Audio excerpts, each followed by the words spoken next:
I'm Annie. I'm Ash. And today we're interviewing Rosan and Jose from Interlude Army Podcast. Hi guys. How's everyone doing? Good. Drinking my coffee, so you know. Just kidding. So what we're doing today is Army has sent us in some questions which we'll be asking for Rosan and Jose today, as well as eating ramen. Delicious. And we also have the delights, which is the soju. This coffee buddy. No, wait, don't be fooled. Ash is not actually drinking coffee. She's actually having soju in a coffee mug because she wanted to hide it. She told me this. So, okay. So, Army have sent in a couple questions which we retweeted on our account, as well as it was retweeted by Rosan and Jose, as well as the account interview. Okay, we have a question from Dynamite7. Her name is Kim Young-tan. She said, I watch your videos a lot and I want to know how you're able to analyze BTS content and predict the future comebacks and albums, etc. That's so Rosan. Like, so quickly, like, damn. I love Jose's reaction videos and Celeste BU videos are just wow. And wait, purple heart. Oh, that's so cute. Yeah. Thank you. Jose, you want to go first? Well, I think they wanted to know more about how you analyze. I think that's I guess it's because I was always like fascinated with like analyzing things. Even in like when I watch like movies at movie theaters, I always try to predict what will happen next and see if like it's right or wrong. But I think just like I'm trying to think of how I analyze it. So I just basically just keep watching their music videos over and over again, and I just try to make sense of what I see. I guess just being really familiar with their storyline to begin with kind of really helps predict what might happen next, and I think that's the key to it. It is time consuming though, like reading through all the notes, going through all the music videos, but I think that's what it helped me analyze things. Yeah. I mean, with me as well, because I remember when I was like a new Army, I did like go on the YouTube side and I saw this Celeste's videos, and I was like, oh, this is theories. These theories link to something, and then I started theorizing myself and like, guys, theorizing. That was me with the same thing. I love his reaction videos. Like I used to watch all of them. He holds the army form, and he's like, I know, right? I think I confessed to Jose like during our like interlude podcast when we started recording like that. I would go to his reactions right after a video would drop. So Jose. Well, it's cool because like even I think we inspired each other, I guess, because Rosan also inspired me to start theorizing. I would have my own theories, but I would not. I just thought they were dumb. They didn't make sense. Once I started, you know what? Let me actually take some time and do my theories. I enjoyed them as well. And like Rosan, I grabbed from their past music videos, from their storyline, from the notes, but also I draw connections from like other stuff, other popular culture, things that are like can be similar, and you're able to analyze that way. You're able to like maybe make some connections and hopefully get some results that match. But it's crazy because some things have like aligned well, you know, where even in the comments of my videos, people will say like, oh my God, you kind of predicted this and it's true. And I'm like, I know I'm the Becky G collab, like when J-Hope went to LA, he predicted Becky G, and I was like, if that is true, oh my God. And then he came out and it's funny though, because it's like we're literally grabbing every single clue. It's just the Snapchat, or I forget if it was Instagram or Snapchat, her just with Korean snacks, and that alone already opens a big. Because I remember I went from a tweet about, I was like, are you guys sure? It could be any other artist. They were like, no, it's J-Hope, it's J-Hope, it's J-Hope. And they came out, I was like, So that they knew it was Becky G based off of those photos and that it was chicken noodle soup scared me because ARMY should not be able to notice that at all, in my opinion. Like, they don't associate with each other. So how do you take two extremes and be like, Right? oh, and it's right? see, That's the very first one I saw the Becky G collab was the first tweet. Because my friend showed it to me and I was like, if he's right, I can't believe this. I can't. And then he came out and I was like, oh my God. As soon as it came out, she just was like, and I was like, huh? Yeah, I did. I was like, wake up. It's like, That's wake hilarious. up. This is a question from Epiphany108. They asked, what was your life like before you became K-pop and a BTS fan? Whoa. I'm like, can't imagine my life without BTS. Right? Previous to that, well, I actually got into K-pop back in 2006, but previous to that, I was into anime. So I was just watching a lot of anime and listening to J-pop at that time. But previous to BTS, I don't think I was ever dedicated.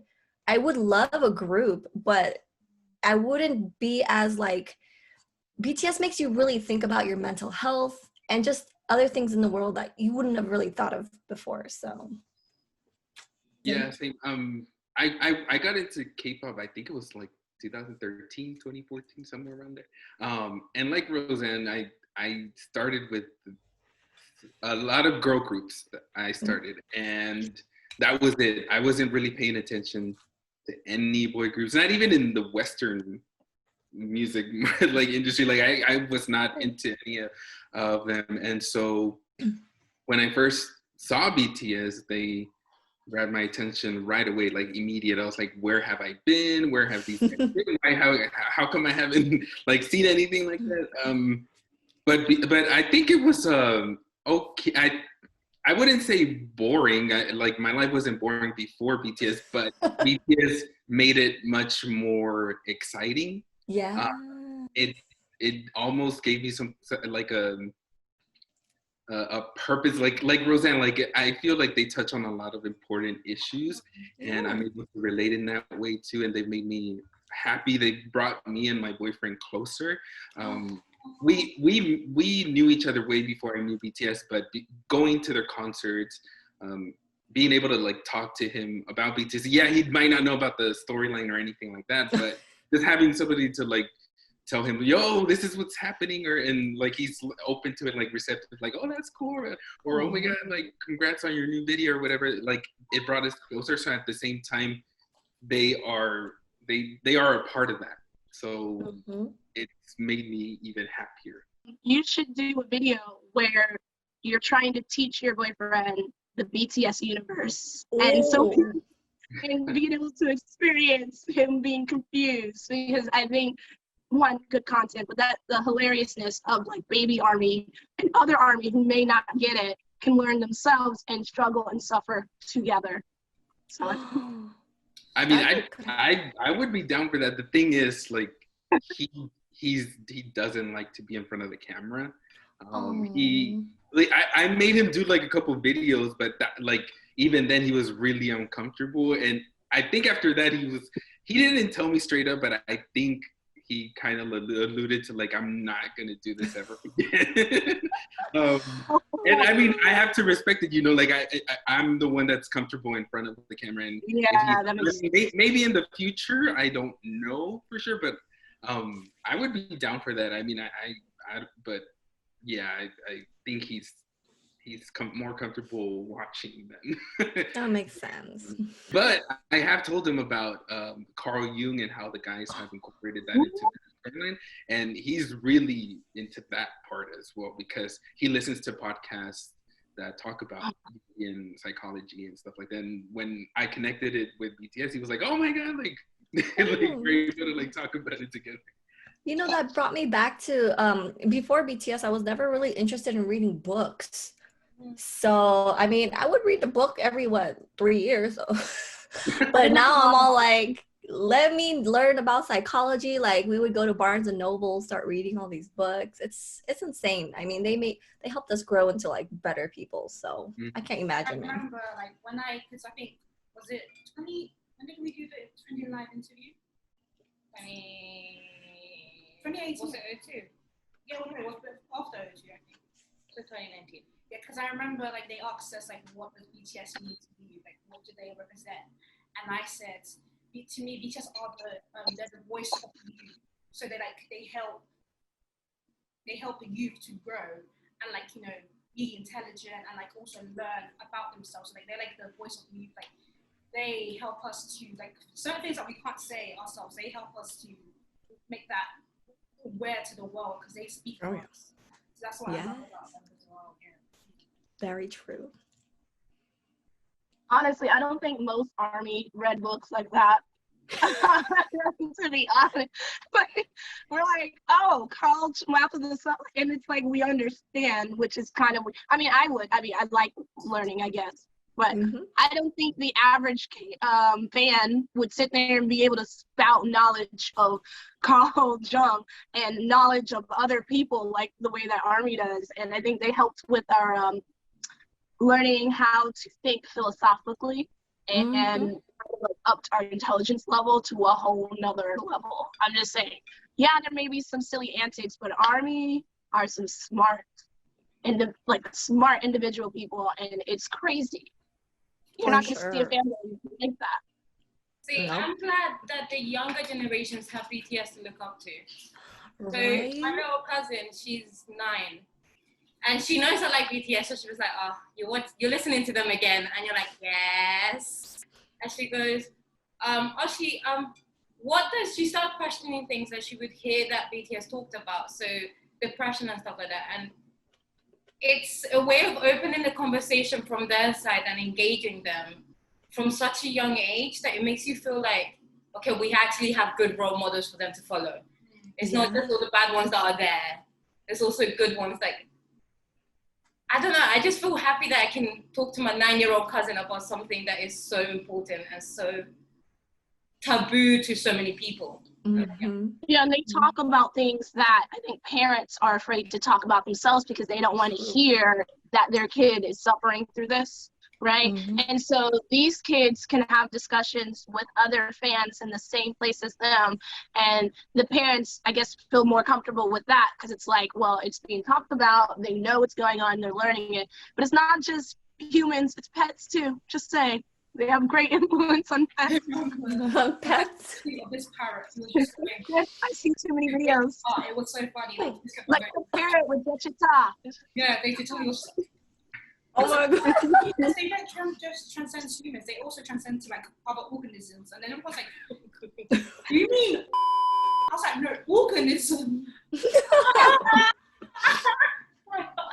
Not too. I was like, guys, I mean organisms. Organisms. Oh my god. What was the first? Oh, this is from me. Okay. This is from This Ain't About MX. Ooh. What would you say is the general perception of BTS and K-pop from the general public in the States? And do you think it has changed over the years? For sure. I feel like it's changed over the years. I mean, there are still some people who, I can't say they're ignorant. It's just, they're just not aware or knowledgeable about BTS yet. But they probably have heard of BTS most likely, or just the K-pop. And I think a lot of the general public's knowledge comes from how people define K-pop. And because they know BTS sings in Korean and they did, you know, originate from that music industry, they just tie them into K-pop. And like, you know, what's crazy is I watched a video recently about like the dark side of K-pop, which is crazy because the general public reacts to that here in the US, but there's a dark side to everything. Like Hollywood has a very dark side. So I don't know why that, I feel like it's a way for US or Americans to kind of like shun K-pop in a way, just to say, oh, there's a dark side to it. But a lot of the like events that they go to, like that, I feel like the shows have helped for sure, you know, like the late night shows, their performances, billboards, Grammys have gotten people curious, and it's kind of like they do have to do their own research because media is not always the best source of getting like information about how BTS is, and I feel like that's how people. Times Magazine. Yes. I mean, they don't get radio play, so they don't get radio play, so those shows definitely help. And then you also, you know, you have ARMY. We are loud. We speak ourselves at another level, maybe annoyingly, a lot of times rightfully so. We get a lot of media and press for them, and we correct those.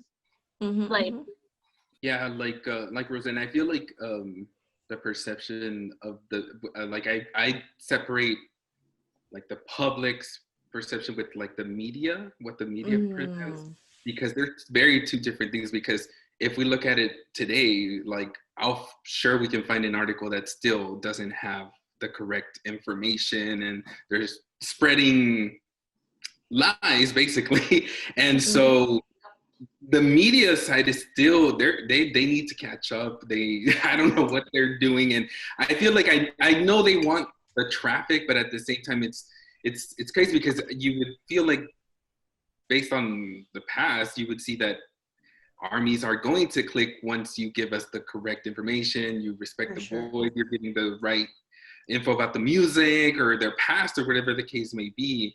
And so I don't understand why they're still doing that, you know, like just spreading flat out lies and giving credit to others who shouldn't get credit for their work and where they're at. And so that's why I like to separate that, because I feel in that area there's not much progress. But as far as the public, I feel like there is, because of these shows. Like they're able to go to so many shows now. They have a whole show dedicated to them on Jimmy Fallon, and I feel it's because of the perception from the audience. Like I feel like those people, I don't know what department it is, but they get feedback of like, oh my god, I really enjoyed these guys, I enjoyed whatever segment they had, either interview or fun game that they had, and we want to learn more. So I feel like that's why the shows are able to have them on with a longer period of time. So I feel like in that sense we have progressed, and the audience is opening up their mind. They're like, hey, BTS is they got a message, their music is good. If you listen to the lyrics, it's good music, it's a good message. It's not just about partying. Yeah, those songs are cool, but it's not just all about that. You know, it's not all about money. They touch on so many things. So I feel like the audience is opening up their minds to it. But also the politics is getting involved. Like Black Lives Matter, the donation, once that went viral, oh my goodness. And then ARMY matching that $1 million under 24 hours. I've seen so many like TikToks of people be like, who's next? And they're like downloading and buying every album and all that. You know, and be like, yo, even in the Black community, because, you know, we got Black Twitter, even though they're like, yo, they're donating and they're not even Black, and you're not, like, respect. BTS is invited to the cookout, all of that stuff, right? And then your comment, Jose, about why you don't know, like, why the media still does all the BS they do. It's mainly because they know we're going to click with the name BTS in it, and we're getting better at, you know, scroll down the tweet, and if it's safe to read, then you read it. We have to get so good at that because we're good at uniformity, to the point that they get no views and they'll learn to do it. But also I feel they want to create their own narrative, right? Because they're not willing to accept a person that does not sing or speak in English to take over a mainly English speaking market. You know what I mean? Yeah, for sure. Have their prejudice against the fans, against the guys, against Korea, against everything they represent, you know, the gender bending and all that. It's crazy. Very true. Like I know, like the media here in the UK, they are not accepting. They're still being xenophobic towards K-pop. They're still being xenophobic, because I know Oscar did like an interview. And that interview didn't really. The interviewer, I will not name whoever it is, went and said, well, I'm sure I'm not their demographic. And I wish I had turned around and told her, it's not about how old you are, it's about the message behind the music. It's about actually listening and taking the time to, if you don't know Korean, translating it, or actually putting the effort to connect with music. Because music is not just to be listened to. It's like universal, like, because I get it, like, obviously, like, with the Despacito and all those other songs that they've been playing, that's in a different language. So what is so bad about K-pop that you can't play that either? Like, yeah. Mm-hmm. See, they have no control over it. That's what that is. They can't control it. They can't dictate what's going on. And because they're losing control, they're getting ticked off. And yeah, it is an age thing. They expect us all to be young children, but it's like, how do we sell out cars and phones if we're all little girls? Or they expect us to be white or only Korean or Asian. You know what I mean? I'm like, okay, well, I'm sure you've at least met one Black, Latino, or somebody of another ethnicity with a damn BTS jersey, hat, or backpack on. There's so many of us that walk around in pride with our merch. You see those back there? 1, 2, 3. Those, I rotate those suckers. You know I'm an ARMY, okay? This bracelet, you know I'm an ARMY. Like, it's not that hard. But then they also think I'm younger because I did an MTV thing and someone made a complaint. Why do you always have children on here? And I was like, you know, like you're not representing us well. And the fact that I was on that show is because I'm older. And I'm like, yo, I'm 29. I mean, I'm 30 now, but I was like, I'm 29. And she was like, oh, I'm so sorry. You look very young. And I'm like, you can't assume. You know, maybe I'm not 40. Sorry. You can't assume. You can't just make assumptions without actually knowing. But as far as like touching on the Despacito, because they people always use that, you know. Honestly, that song got really famous because of Justin Bieber, and Justin Bieber is not, he's a white artist, so it's like, it's kind of like that's what made it huge. Acceptable. It was already huge, but then once he came on, it's like, oh, okay, the we're gonna play it on radio, we're gonna do all that. So seeing now with their new comeback, it's disappointing, but it's not surprising that now they're gonna be putting them like a power hour or rotation or whatever. I'm so excited for them, but at the same time, it's kind of like, damn, you just needed that English song so that you could. I mean, at least the difference is that there isn't another Western artist collabing on it, right? It's just them. But this is a double-edged sword. It shows, hey guys, it was your xenophobia. So when ARMY was telling you guys were xenophobic because it's another language, you guys are trying to be like, no, it's these rules, these rules, these rules. Well, right now, it's just showing with you playing it. It is not about the language. It is about the language. It's not about anything else. You can't blame ARMY. You can't blame them being Korean. Like, very true. Yeah, I have mixed feelings about the whole hour playing the English song. Yeah, cool, great, nice, thanks. But there are so many other songs you could have played. There's so many. Why does it have to be the English one that we have to replay? Like, no, Despacito was in Spanish. I was like, okay, I like listening my language on the radio, but can we do that to other artists? Not just BTS, I mean, overall, get more awareness about different artists from different cultures and just put the language barrier down. Like, we don't need it. It's not just buy kind of thing. I'm very happy for them. I'm excited, and I will be listening to, of course. And, I guess I think it's like we have to start. We have to start somewhere. So even if it's like, well, you came late to the party, you're gonna start playing them now just because it's gonna be, or it's being promoted as the English single. Hopefully, this opens the door for future releases. That when the album comes in the later of the year, if it comes out in October, November, whenever. If they do a mainly Korean song, I hope they're able to play it on the radio. That'd be so messed up. They're like, oh yeah, let's play this song because it's all in English, and then when their album drops later this year, they're like, huh, BTS who? Exactly. That'd be like, really, you couldn't be more transparent. Yeah, so all the time. Like, and then they get mad when ARMY gets mad. It's like, what do you expect? Or you're too obsessive. No, we are basically like their marketing managers on a global scale. If you think about it, because Big Hit doesn't spend that much on marketing. If anyone looks through their budgeting, they barely spend into that because they rely on ARMY. And you know what? ARMY just needs to start making our own things like we're doing already, okay? We need to add a radio station to our corporation, and we need to add more award shows, okay? Because what the Western media ain't doing the thing. We have enough of us to overdo what they're trying to do, you know, what they're trying to gatekeep. We can break those barriers down and start our own, and it will be more accomplished than theirs. Yeah. We got lawyers. And the only reason they say, like, why are you so mad or whatever, it's not mad. We're passionate because we want the guys to be treated the same as these other artists. Sure, yeah. It's like, why wouldn't you want immediately they release a song and it's already on power rotation. I don't know, I think that's the correct term, and I don't know, but on radio it's already there, and on Spotify it's like #1, and it's like, why can't, just because they're from another country and they sing in another language, there's no reason for it. So that's why we're so passionate about it, because it's like, you should treat them the same. They deserve the same amount of respect. They're artists, just like everybody else. Yeah. Okay. So next question. We got passionate about that one.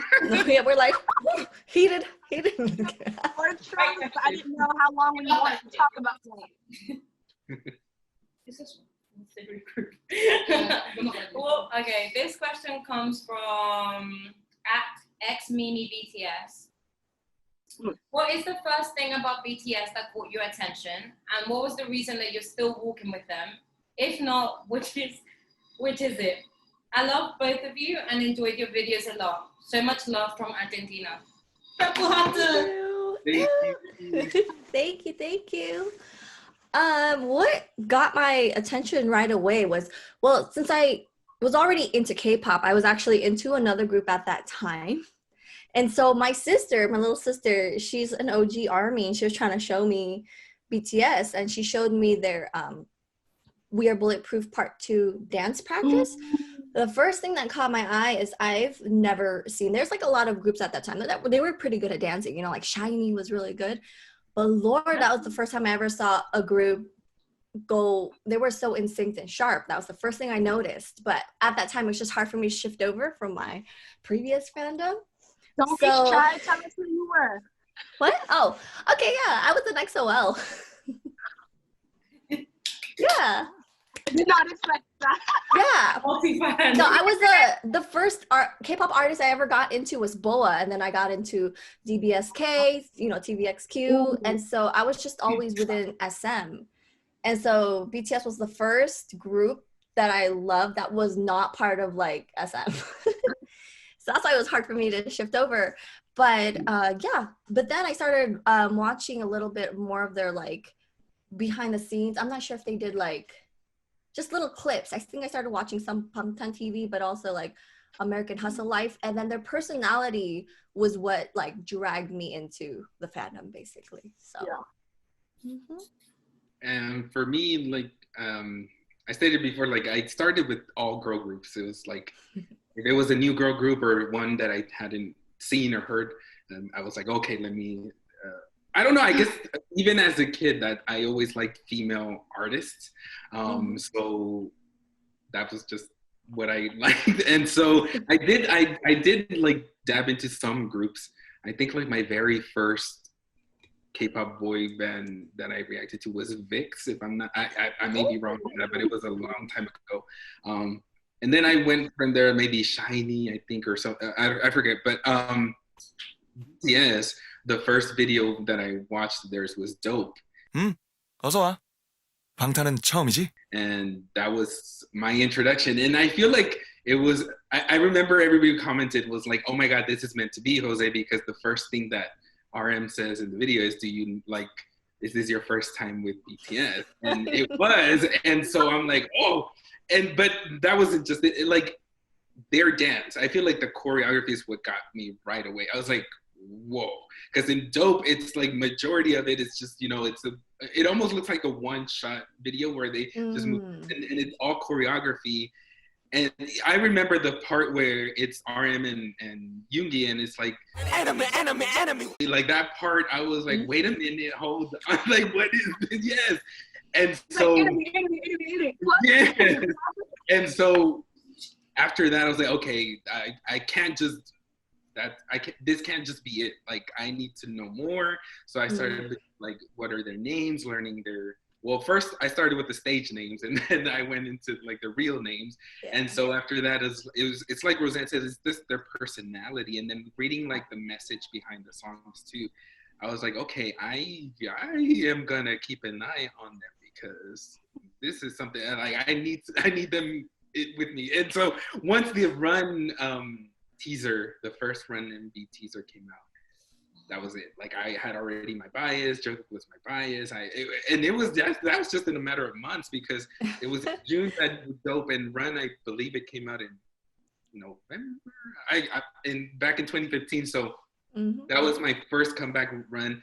Dope was my introduction, but it was really quick. I was in it, and the reason why I keep going is the same. I feel like, yeah, they've changed, and obviously everybody grows and matures, or whatever the case may be, but their humility, their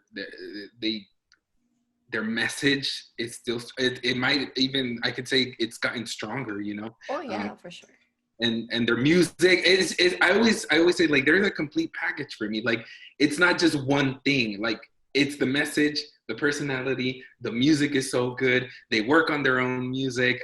They give so much, like, it's all like, I'm like, it's just perfect. It's just the complete package. So that's why I keep going, and we'll right. support. That's why to me it's crazy how people it's okay to like not like their music, but like Jose said, they are the complete package. I have never seen a group that, I mean, I've seen other groups before, like I remember Big Bang would also like help write their songs, but they would their music, the message, they were touching on taboo stuff, their choreography, their storyline, it's crazy, because there's groups that had like storylines here and there, but not this big and like deep of a story.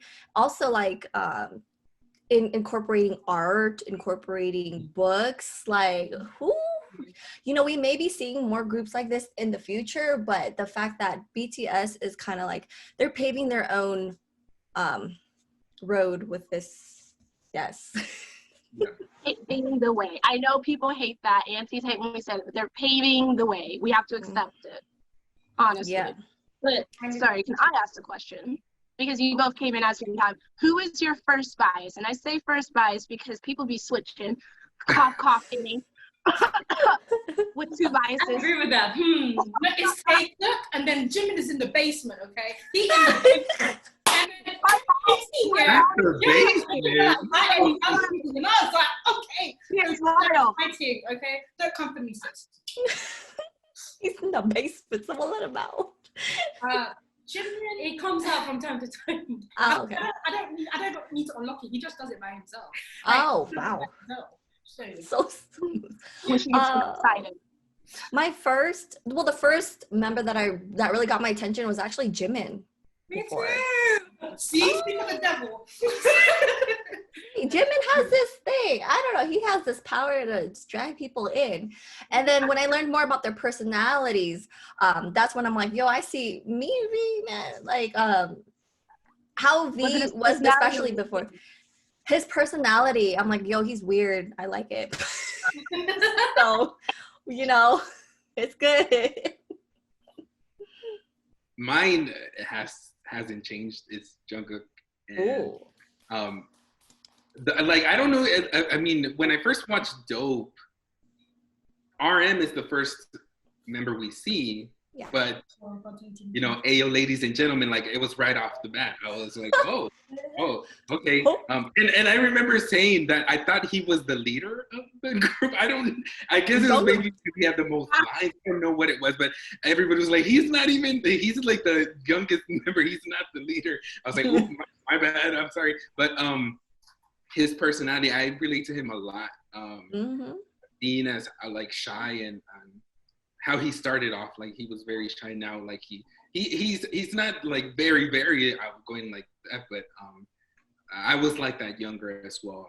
I would be really shy, but once you get to know me, I open up. I like to mess around with like my friends or like my sister, cousins, and so I saw him in that. I related to him in that sense as well, and it's remained that way. And then maybe 3 years ago, forget. Jimin, I added Jimin to my bias list, but he was just, I was like, fine. Right. So Jungkook is still my ultimate, and then Jimin's the new, and then if any of you guys out there have seen my videos recently, Yoongi is. Hey. Hold on. Back. But no, it wasn't too much. Okay, cool. That's a man. Right here. I see that poster right there. Yo, when that photo came out, I thought okay. What? This was a present. Big old things. Right. You're like me, you're still cook. I like Tay, but I love all of them. Right. Sugar's been mine the entire time. I'm Sugar, August T, Min Yoongi, Little Mao Meow, Yoongi, and then Hobie, J-Hope. Like, he's right there. Oh, yes. Hobie, man. And he dances. Oh my goodness. I can't, like, as an ex-dancer, it's just, I find dancers so attractive. And when he dances, he turns to a whole other person. And he's just so sweet. Maybe a bit too sweet, but so sweet and mysterious. He's very mysterious. He makes it seem like he's open and showing us his full self. He isn't. And I think that's He is. Yeah, Hobie, man. He is mysterious. I think out of all the members, Hobie is the most mysterious one. But I gotta say though about BTS, I mean, I'm sure maybe Jose can relate to this, or you guys could relate to this as well if you were into K-pop before getting into BTS. BTS is literally the first group that I have loved all the members like equally. Yeah. It's crazy. Like I've heard other people say, oh, I only like this group because of this one member, or if this member left, I wouldn't really be supporting that group. It's crazy to me because it's like, oh my God, like all the 7 members in BTS, if one of them left, it's gonna blow my mind, So I just love them all equally. It wouldn't be complete. It wouldn't be BTS. It wouldn't be this. I can't see BTS without all of them. Yep. And I think that's how they made it, and it's working. It is, yeah. Yeah, sure. and people may have their bias, or you can be OT7, Well, everybody's OT7, but some people may not have a bias because it's too hard to have one. But, I feel like everybody can say that we love them so much because we can relate to each one in some way. And the way that they're so open with us about their personality in their docuseries or shows, whatever the case may be, Run BTS, we see a lot of fun moments there too. And so it's like, you have your bias and you have your reasons and all, but at the same time you're like, no, but I love them all because I can relate to them in so many different ways. And I feel like that's really, really special, that there's not one member that you can say, well, he seems a little bit distant, he doesn't seem like connected or anything like that. I just don't see that. Because I first started with Tay and Cookie and Jimin on the sidelines. But if Jimin's on the sidelines regularly, doesn't that make him your main bias then? Oscar, don't do that to me. She has 3 biases. B, Jungkook, and Jimin. She lied. Okay. What I was gonna say is that because obviously I started with those 3. Okay, let's say I started with those 3, and I feel like when you're like, because obviously like normally me myself, I'm not really into bands that much. So because like they were like my first ever, like it was like a whole new experience to me. Like, how can I love all these people in the same place? Because I can only love them. And as I got to know them more, I just feel like when you start as like a one biased person, you just get to see like the different personalities just stick out to you in any situation. So you're like, oh, I'm like this in J-Hope's aspect, or I'm like this in Namjoon's aspect. Like there's so many things that you can relate to them, and it's like I feel like it takes time for you to like fall in love with each of them equally. Because I've got into that stage, it happened like in sets, like it was the Maknae line and it was the Hyung line that came to me like 2014 Maknae line. 2018, God bless, young lad. So it took me a while, but I feel like some people will get there, some people won't, and that's okay. Yeah. See, I started with Jimin when Jimin had red hair. That's how he called my hair. That's how he called my hair. Was that I need to run? Wasn't it? Yeah, it was I run. No, it was I need you. I need you. Okay. Yeah. Ooh. That's it. And then ever since then, I think I watched one of the videos and it was RM explaining that he was gonna wear the t-shirt with his name on it until they knew his name. And I was just like, I'm an RM stan, I can't. And ever since then, it's just not. Ever since. Okay, that's it. And then the glasses thing, it's just okay. Mr. President. Oh, that was dope. No. In Dope is where he had the red hair and. He had the red hair and like in I Need You as well. Was it? No, that was orange. Run. It was Run. Because in Dope he had the red hair and the glasses, so that's why I thought that's. Lord, all of them. I'm like, where, what? Like the next question. So many looks. Mm-hmm. I wonder what they're gonna be like. What was your favorite hair color? Gray. Sorry? Your favorite hair color? Oh, your bias's favorite color. Oh, well, I mean, Jungkook, he doesn't really change it that much, but I did like when he was.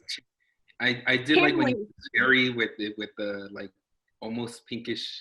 I did like when he had that hair. But as far as Jimin, I feel like I love Jimin in any color. All the guys in every color, but he could be rainbow. With jet black hair from Jimin is, I feel that's another level.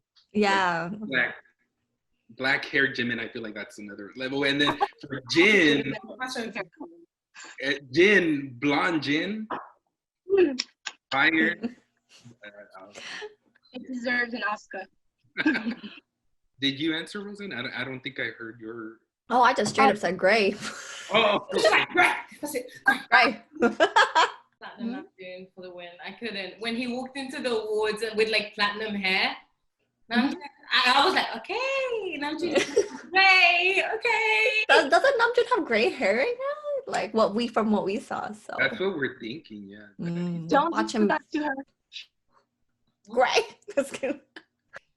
For me, I'm indecisive, right? Indecisive. We could tell. Just kidding. I mean, Really? Okay, yes, everybody knows that I like, yeah, okay, yeah, I know guys. I know you guys know, but still, to be straight. So, Tay, he has this hair color that like, there's two hair colors that I like him in. There's a blonde hair color. bear in mind, I know the truth to this, so she's lying. Oh, you can't expose me like that. Go. But I know what I'm saying. I know myself. I know myself. And then there's the red hair color, which he's especially rude in, but then he's also rude in the blonde hair color. So do you see my problem? Was it that you? We know that there is a problem. That was Cookie with the white top. No, that's a different story. But you cried when you saw Tay with the Prince haircut, dirty blonde. I showed you, and you forbid me from ever showing you that video again. I said dirty blonde. It's still blonde. You forbid me from ever showing her that picture again. And then Jungkook, seriously, Jungkook. I like the pink and blonde. I think it was so perfect that he did both. Oh, he colored it two different. Yeah. Bon voyage. Yeah, I don't think I like pinpointed which one I like yet. So I'm just gonna say all of them. Guilty in general. And then Jimin. We're not gonna talk about Jimin. What color do you wish they get?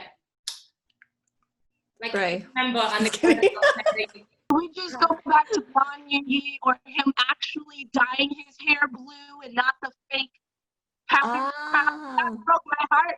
His sticker of that hair color is on my computer and it's a lie. I have to look at the lie. That's a spray. I want that. Oh, I really like the mint color on Yoongi, so hopefully they do bring that back, because I don't know who was hinting that they might get their old hair colors from like the beautiful moment in life era. I don't know who's Going back to her parents, she never left. She's still here. She chilling. yeah, that's why they said forever. Remember that? It said forever. It's never gonna end. Somebody asked the question. Her name, I'm guessing it's her name, is @J_wash your hands. Yes. She said, would you still stand BTS if they go to the military? Oh, of course. I feel like even if they were like gone for a while, that won't stop armies from doing what we do. Come on, they went on like a 9-month hiatus. They're still charting. We're still charting the songs. I feel like even 2 years won't change that. And knowing how much content they keep dropping, even when they're not even their comeback's not even here yet, we're well fed. So I feel like it's not gonna change when they're in the military. So yeah, same. Like, no, I'm not going anywhere. I'm gonna stand regardless of wherever the guys are. I don't know, and it's like I don't mean to go back to the media thing, but it's like the media likes to grab onto that. They love to mention it.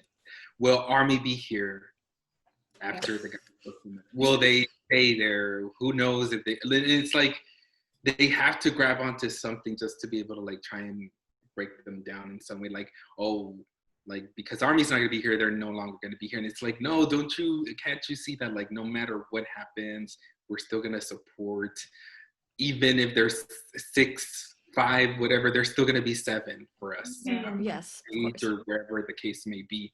That doesn't mean the end for so yeah, I guess short answer is yes, I'll still be supporting the I think it's kind of like they don't really understand the reason why, like they don't fully grasp the concept as to why armies love BTS. It's not about them just being all active, like it's much more than that, so our connection with them is not just like a little thin string. It's like a whole I was gonna say tree, but that don't make any sense, but but yeah, I feel like especially when BTS went on that break, I remember media was like, oh my god, will they come back?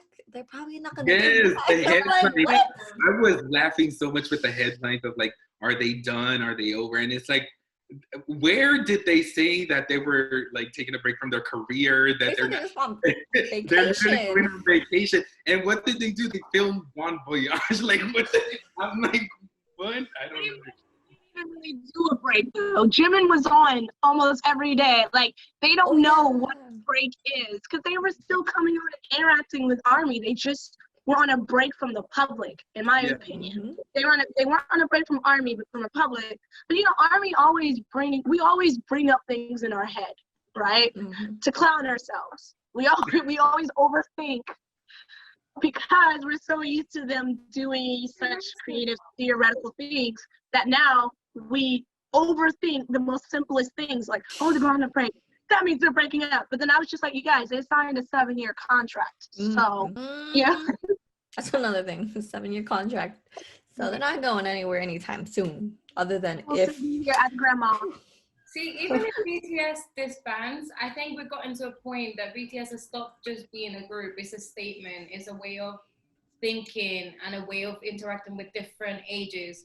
That now, if BTS disbands or chooses to like go into different parts of like careers, that's fine, cool. It's not gonna change how we think. So yeah, we're still gonna stand them if they leave. And because like they have that bond, like they're just like with BTS, they're like they see each other as brothers, like literal brothers. Like even if they were to disband, like they'll be like you'll still see the 7 together because that's how much they love each other, and that's something that most groups do not have.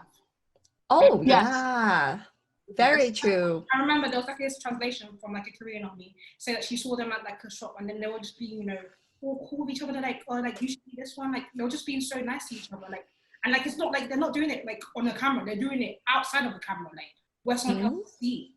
And that's how true their love is. Because like when like people are like BTS, this one's like these people they love each other like they're family. I can remember in the anniversary thing, Tay was like, I would love to see all your kids. Oh yeah. Yes. That was really cute. I remember the reaction too. And that's another thing as well. We also have like other people in the inside, like in the industry, that are saying the same thing. Like they're actually friends in real life, and I think that's what's pushing them even further, like, and them being unique. Because I have heard like other groups, you know, they just see each other as work buddies. They're not necessarily like, you know, that brotherhood, sisterhood thing. So yeah, for sure. I feel I have a lot of confidence that even if they did disband, they would still be together, like, you know, still hanging out. Uncle Tay. Although they got little kids running around. I think they would also support each other very out there. And I think ARMY would still support them as if they were together, regardless, because of that bond that we have, which I think is a stronger bond than any other artist has, to be honest. For sure, I feel that too. So this is from Mad Heavy 027 BTS. She says, can you ask them what they both like, why they both like you making YouTube videos or podcasts for us? And I also like to add an extra question. Why did you guys start ARMY to Lead podcast? So, you know, as an ARMY, me and Jose wanted to make a platform for everyone to just feel comfortable in, and also stay updated and just, I don't know, be ourselves, express our love for BTS at ARMY. And we want it to be genuine. It's kind of hard for people to make a podcast for a fandom if they're not really part of that fandom. So like, we just thought it was a good idea to connect other people from around the world as well, which is why we started the whole Love ARMY segment, where we read other people's letters and interview guests that I feel like need more spotlight on them, and just trying to connect everybody, basically, was our goal. Yeah, the purpose of it was, like Rosan said, is to keep ARMYs updated, but also be fun at the same time. With our YouTube videos, I know a lot of the audience or listeners are from our YouTube videos as well, but there are a lot of people who can't watch videos because of their work or whatever they may be doing, they're busy. And we've gotten messages of people saying, on my way to work, I'll listen to the podcast on during whatever they're doing, cleaning the house or wherever they're at. When they're doing something, and then, or maybe they're not doing anything and they just want to catch up by listening, you know. It's another way of keeping ARMY updated and sending that message as well, and interviewing guests that have worked with BTS, have influenced BTS in some way, you know, just keeping it all BTS and ARMY related. I also feel like it's fun for us because we have more time. Like our episodes, they're not like 30, 20 minutes long. They're pretty long. So we have a lot of fun just having someone else to talk to about what's going on. I keep telling Rosan, I think we mentioned it to each other that like, I'm so happy we have this because we're able to talk to somebody like it's about what's going on and theorize, share our assumptions or guesses that we have for their comeback or whatever is happening at the current moment. And so, and also having ARMYs interact, sending us letters, feedback, reading how they've been impacted by BTS, how they've been influenced, inspired. Some of these letters are like so deep, and I'm just like, wow, how ARMYs are open with us to be able to share their stories, you know. I love it. And as far as my videos, I started because I think for the same reason, I don't really have anybody to share my passion for K-pop or BTS. Like I said, I have my boyfriend and he listens to me, but he doesn't, it's not the same with like Rosan or even with you guys. Like you guys know what I'm talking about. You give me answers, you know, and him, he's like, oh, okay, that's cool. Yeah, so it's like, I'll show him videos and he's like, oh yeah, that was cool. And he'll go to concerts and oh, their music is cool and stuff. But that's it, you know, there's that line where it's like that's it. I can't really go into like, oh wow, did you hear about the new webtoon? Or he'd be like, I don't really know that. So so having an audience that I'm I'm not talking to them, but at the same time I kind of am because I get their feedback and comments on Twitter or DMs, whatever the case may be. Just having that connection and stuff like that that became like a passion to me. Like I have to continue this. Like it's good for me, and I feel like it's good for other people because there's so many others that's the only thing they have. They have their internet, the computer, their phone. That's it. They don't have anybody else to share that love. True. You know. Very true. Actually, this is a shout out to Dre, JREKML. I got inspiration from him because I personally enjoyed watching reaction videos at that time because I felt like, you know, that was a way to share or just, it was just fun to watch people react to things. And I felt like I was connected that way. And that's what made me think like, you know what, maybe I should try that as well. And so, because, you know, like Jose, it just makes you feel like you're connecting with people, even though it's not like live action. You just go through the comments, you just make friends through social media. So that was the reason why we're gonna continue to do YouTube, Jose, right? Yeah. I guess it's a good way for us to, I think it helps us mentally as well. So. I wish there was more content like that for Army to do because, I mean, that's why we do events. You know, because a lot of people don't have that. But I would love, you know, if we did stuff like this, where armies come in and just chat with each other. I've been in a few, like BTS, Bangtan is what they're called. They're my girls. They did like Zoom parties where there's like 20, 30 Army, and they did it like every weekend just to give us like, a mental breakdown, but also to make us feel safe during this virus.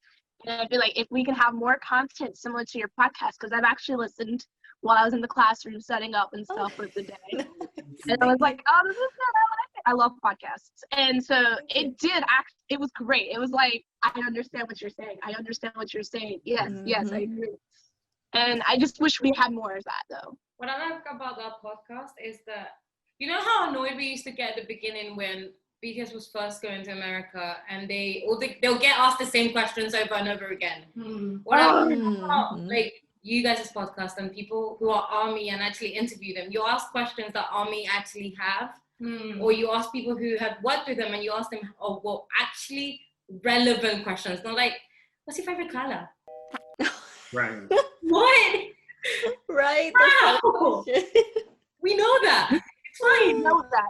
Oh yeah, no, for sure. That's why hopefully we're looking forward to more interviews, and we want to incorporate armies more into that. We just recently started like taking questions from armies, and hopefully more interviews coming through.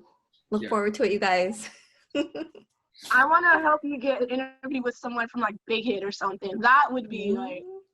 I want to know who's behind the storyline, like the group of the people who was working on the storyline. I want to interview them. That's you know what, they probably follow the storyline based on what Army says, because a lot of things that Big Hit has done Army has mentioned it before, and next thing you know, when it comes to life, I feel like we are part of helping build a lot of this story.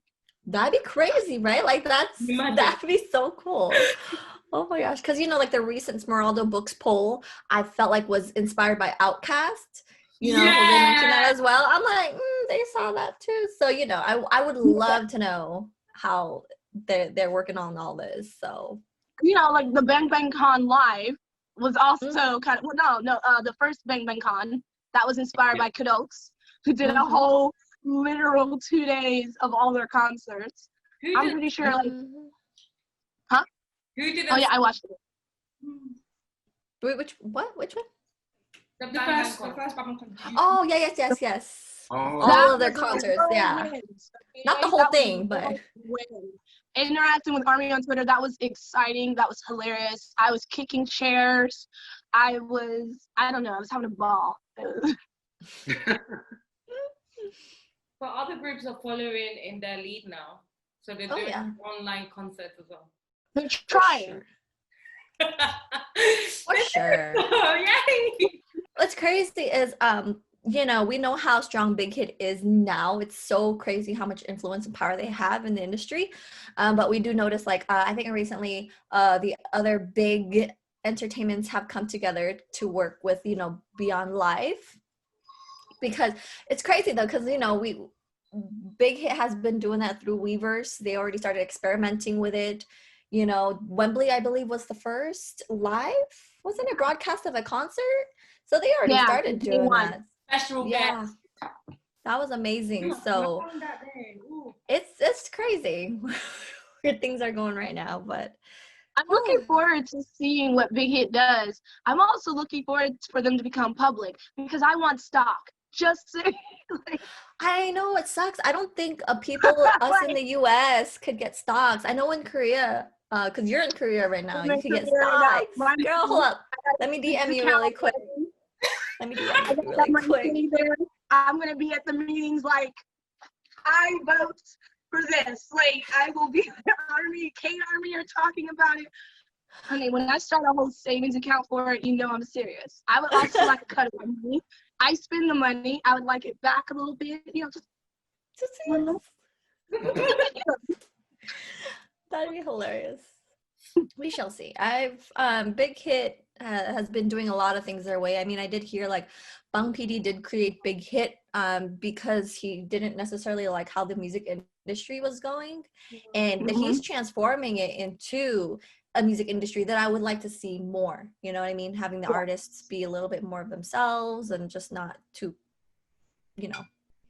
manufacture too less much. of the robotic, right? Yep. Less robot.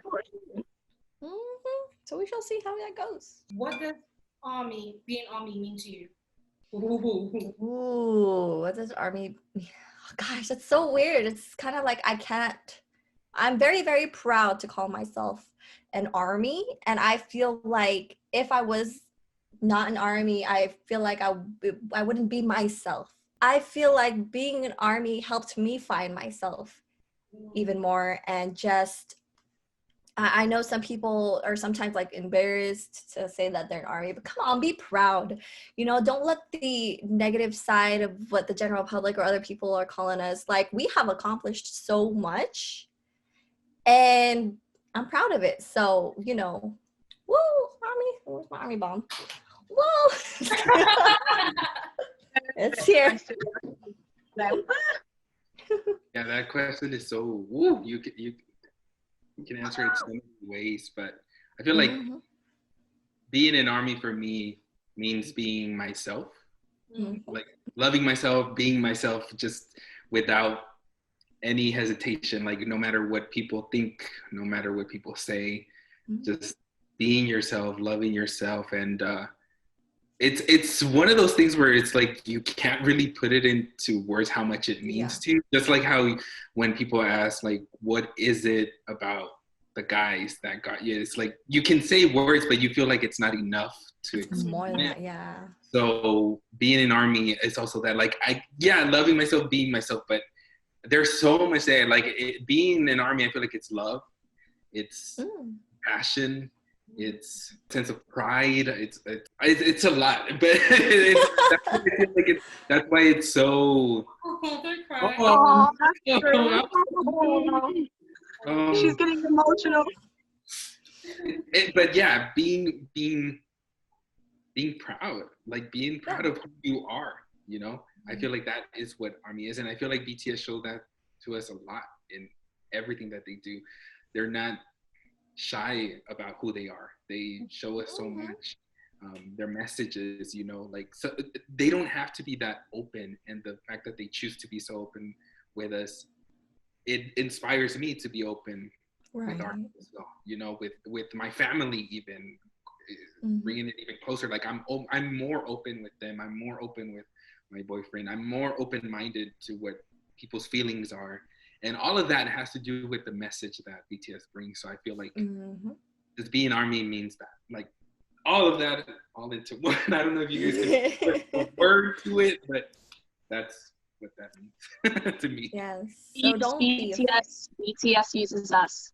There we go. So somebody was like, please use me. And I was like, I don't want to use you. I am using you. I don't want to use you, but I am using you. You are energy. I've always been how I am now, very outspoken about things that are not right and how things should change, because like I started being in music when I was 18, like working at labels, and at that time, was that 2008? It was like women, no, like I was the only intern at this agency that was a woman, and it was more like go fetch the tea or go get medicine, the boss is sick and type stuff. And I've always like fought for rights within that, but also, you know, gender and being Black in America, you know what I mean? And with BTS, they give you a platform in a way, right? Yes. You get to be more yourself, but you have people that agree with you and that are backing you, that have the same interests. And I feel like BTS is proud of us, just like we're proud of them. And I think that helps us even more. Because, you know, there's some groups that don't like their fandoms. Like, that's just, Oh, yeah. or they pretend to like them, or they like some of their fandom. Well, I feel like BTS isn't ashamed of ARMY. You know what I mean? Yes. They're And not that's the ashamed of thing. us, and they don't like anyone talking mess. Yeah, that's the thing. Jungkook even said once, like, thank you to even those who have left. Like, even armies who have, like, are no longer armies, he's like, he even thanked them. So it's like they think about everyone. They do. So, yeah. The amount of time they spend with us on Weavers, I think they think about us a lot. Like, I never met a group that shows so much love for their fandom. Like, I feel like at times we do not deserve it because, like, the amount of love that they show us is just so true. It's just so genuine. It's like they're like every single thing. They always thank us every single time. They're so loyal to us, and like it just gets to me sometimes. It's like, how can you love us so much? Right. I think we love them as well.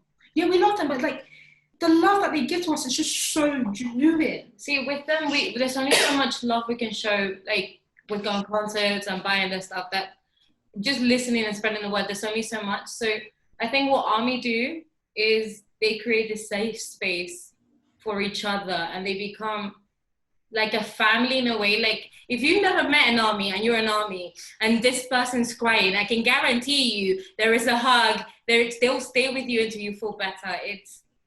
BTS has created their love to make us make different families, like international families. Doesn't matter race, doesn't matter where you're from or what ethnicity you are. It's just family. Simple. Yes, armies represent family. And I feel like, you know, for those people, I have encountered people who are kind of embarrassed to say that they're an army, but I keep saying, man, armies represent so much. Don't focus on the toxic side of it, because that's not what defines us. Although you do acknowledge it, because, you know, like they're making us acknowledge the shadow. But as a whole, armies are amazing. And that's, you know, BTS has showed us multiple times how much they love us. And so just be proud. Just be proud to be called an army. So My BTS backpack with the keychain right in the front. I'm about to show you. That's her backpack? Okay, so this is the new era backpack. You know what? It was definitely worth the cost. And then, of course, my logo. They used to do that every single day. Everywhere. That's so cool. That backpack is packed. It's looking like Jungkook's backpack. I know. It's a big old backpack, and I be wearing that sucker and be like, look, it is big, but I'm okay with that. But it's like, you know, people are like, oh, so you like BTS? Thinking I'm going to be like, oh, well, and I'm like, yeah, yes, I do. I like this. And then they always ask about the age, too. And I'm like, yes, I know I'm 30, and I don't look it. Because Black don't have. But even with me being 30, I'm only a few years older than Jin, so I'm not too old. Right. There's no age limit. There is no age limit. Their music connects. It connects to the fact that their music is reaching people of different ages and different age groups just shows to you how powerful their music is. And so it's general public, man. You gotta see it. You gotta learn. Like, I have friends who are 50 years old. 50. And then I'm tends to like to say, like, is it just about, no, it's like, mom, there's actually people your age that you like BTS. Like, I just love that, how, like, you know, how diverse and how all different we are, because we all come from different walks of life, and it's amazing that we can all, like, that we're all different people. Yeah. And there's like each something that we can all, you know, relate to each other on in those groups. Your mom's a Jimin stan, by the way. She said, the reason why my mom's a Jimin stan is because she can only say Jimin stan. And the reason why she's a Jimin stan is because, like, we were watching something on the TV, and I think Oli London came up. Oh. Oh no. I couldn't control her reaction. So she was like, "Oh, why does he look like that?" I was like, "He's trying to look like this guy." It's like, How? that's how she got interested in like asking, like, okay, so who's this Park Jimin guy? Mm. And I was like, yeah. She's like, okay, let me try to say the names. So anytime she tries to say all the names, Park Jimin just comes out perfectly fine. Wow. She has to say Jungkook. She's like, Jungkook, and I was like, no, it's Jungkook. She's like, no. Okay, Park Jimin. I'm gonna stick to Park Jimin. And ever since then, like ever since now, she's just been wearing their merch now as well. She's still.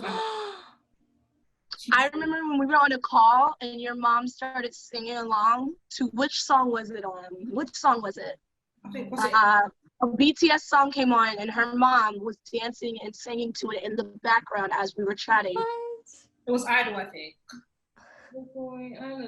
Yeah, it was Idol. Yeah. Idol, yeah. That's what you just hear in the background. Yeah. My mom, so cute. my mom is interested, but so a coworker at her job said, "Don't do it because it's a black hole and you're not gonna come out." Oh. But I slowly introduced her, so she knows that I like sugar, and she always be like, you know, so you gonna try to, you know, get at that? And I'm like, no, I want to be friends, like relax. But she likes him because he reminds her of Eminem, and in our family we love Eminem. Ooh. So like I play her August D and all that stuff, and she loves Dejita. But as for the rest of the members, we're taking our time because she's still trying to understand that his name is Suga, but he also has an alternate name, August D. He's like, Taking it one step at a time. The questions are gone. They're finished. questions. But we can just chill. It's a mukbang. We can just chill and ask random.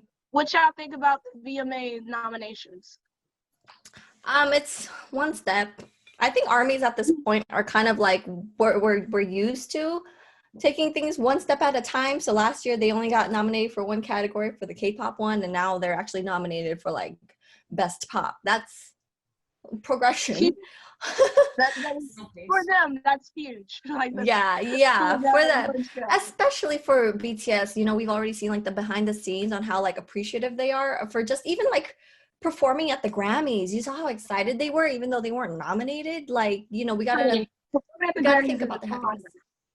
Mm-hmm. You know what though? This English song is in time. It will be played for 2 weeks straight in time for the deadline of the Grammy nominations. And so I feel like more than any other Grammys, this one we have a greater chance because BTS and ARMY have been talked about a little bit negatively, but mostly positively because what they've been doing, they have strategized well with the way that they did the concept starting in, you know, early in 2019 all the way till now. Like they planned this out to make sure that their name is in everyone's mouth. Either, hey, I connect to them because they connected with other arts. I connect with them because they support the Black community. I'm connecting with them now because the ARMY are doing, you know, they're being political freedom fighters. Like, I feel like this is a chance, but not only just for BTS, it's a chance for other artists because as news articles are talking about, you know, best new artists, there are multiple groups, I guess, that are making it in America for K-pop that can actually end up getting that nomination. So, I mean, hopefully it's this year. Hopefully. It was supposed to be this year, but hopefully 2021. Like with the VMAs, I agree that progress is progress, even though I feel like they should have been nominated for other categories. Hopefully that means that they will get something more in the future. But the one thing that like I was even surprised at myself, I saw the nominations, but then later on I was like, this is the one that's being nominated is the Manifesto film. I'm like, that should have been nominated. How did the official video not get nominated? Right? That is a whole movie. Having that category makes no sense to me. Like this was literal art. Yes. That is art. I was like, not one for the official one. I was like, but I mean, I mean, the official one, it should have been for like the cinema. There was a cinematography thing. Yeah, they should have there.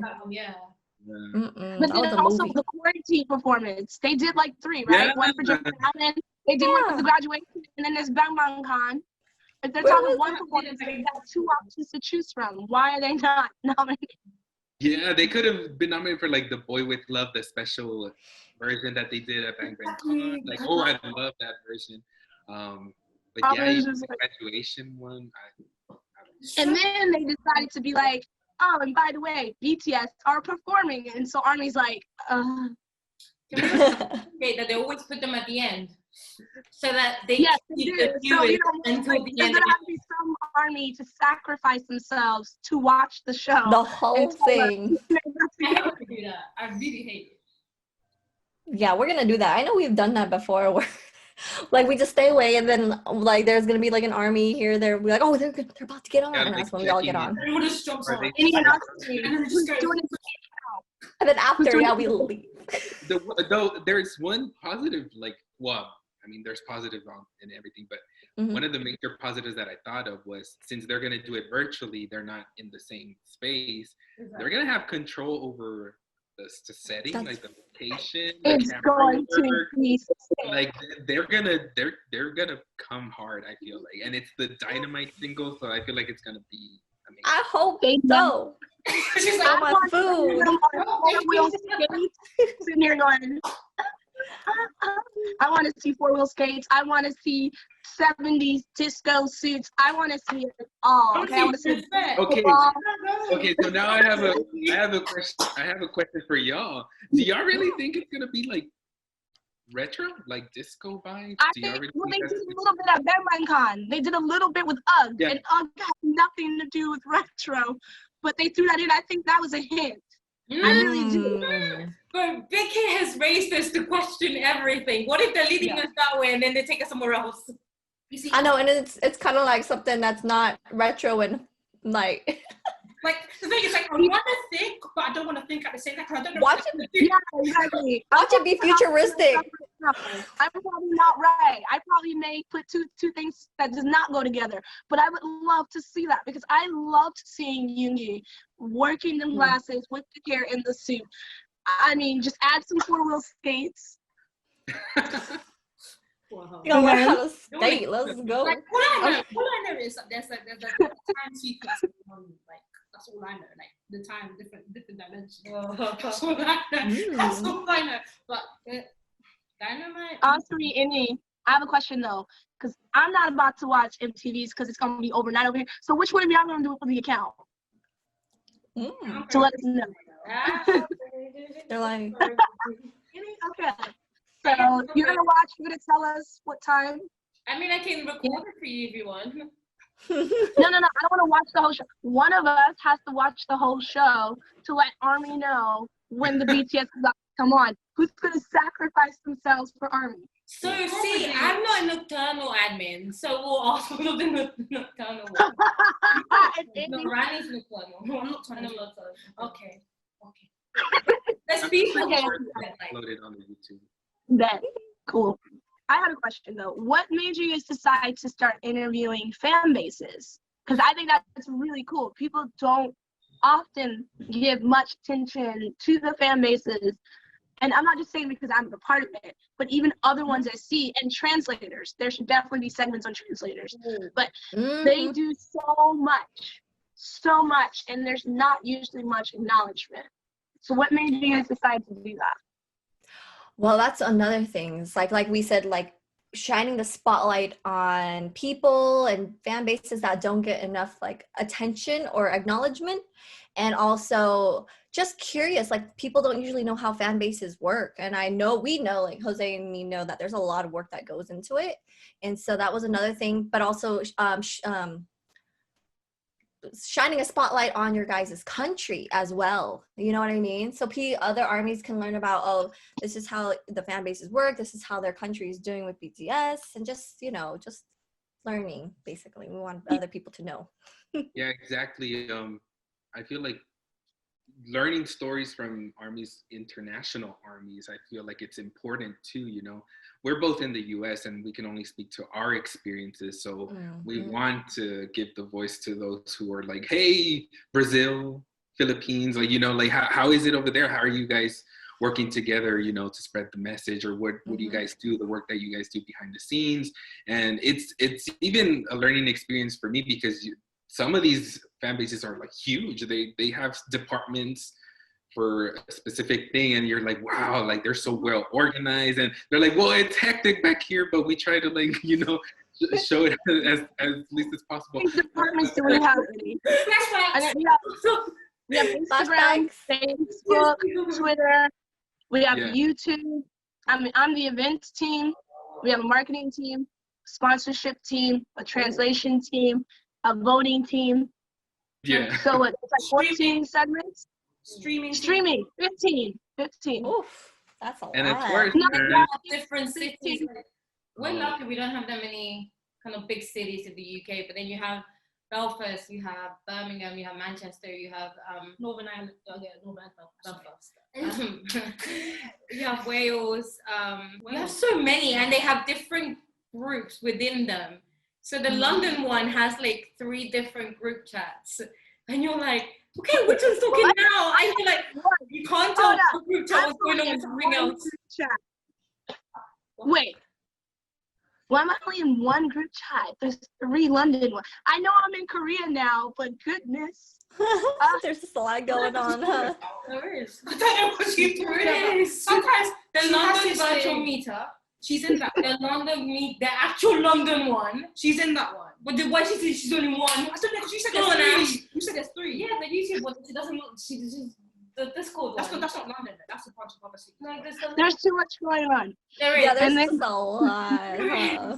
And then me and Annie usually do like the interview stuff because, well, I'm more calmer when it comes to interview. I don't get so nervous, and she needs someone there that is more calmer, because this girl gets very nervous. Yes, because there was an interview we had, and on the break when they were showing the Idol music video, she's over here like this, and then drops her army bomb. But luckily, it was too busy showing the music video. No, It was just you like, dropped your army, but I was like, I know, thanks. I'm not as nervous as I used to, because that was like my first time, and like obviously other things were going on at that time. That's why I was so nervous. I'm not nervous anymore, Ash. Because if That's good. I'm speaking to Rosan and Jose right now. Trust me.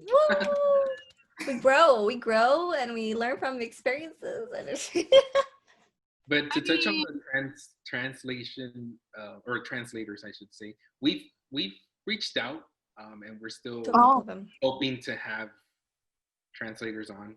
Yeah, it does make sense though. I could see how translators, especially, we tried reaching out to ones who are like in Korea at the moment, and it's a little bit hard, and it's crazy because a lot of these translators, just like fan bases, have jobs, you know what I mean, and they're just translating on the side, so it's kind of hard to like. But hopefully, we're working on that. The translators are miraculous. I'll send you another translator I know that may be available. She's Korean American, so if you want. Oh, awesome! Yeah, send her our way, because we would love to interview her. But I mean, Big Hit's gonna start recruiting people to Weverse now. So yeah, actually, we have heard of an ARMY. She was recruited under Big Hit, so yeah, as a translator. But yeah. They no, left it's Twitter, amazing. right? They stopped. yeah, we told all the armies. They like, stopped, yeah. They translate stopped on the Twitter. job. Get on that job right now. The thing is, I always thought they would not accept army. I have a friend that does some stuff, and he's like, no, they will. You just probably more than likely will not get that job like in their presence. Oh yeah. Yeah. But I thought the company themselves would have a prejudice over that. But now seeing, it took them long enough, because honestly, I think because they were they small should be too. Yeah. I think they were very internal, like very small, and now that they're branching out, they're now there's recruiting. gonna be a Yeah, lot of armies in the workplace, and that would be exciting. Can you imagine just like a bunch of armies in the same workplace?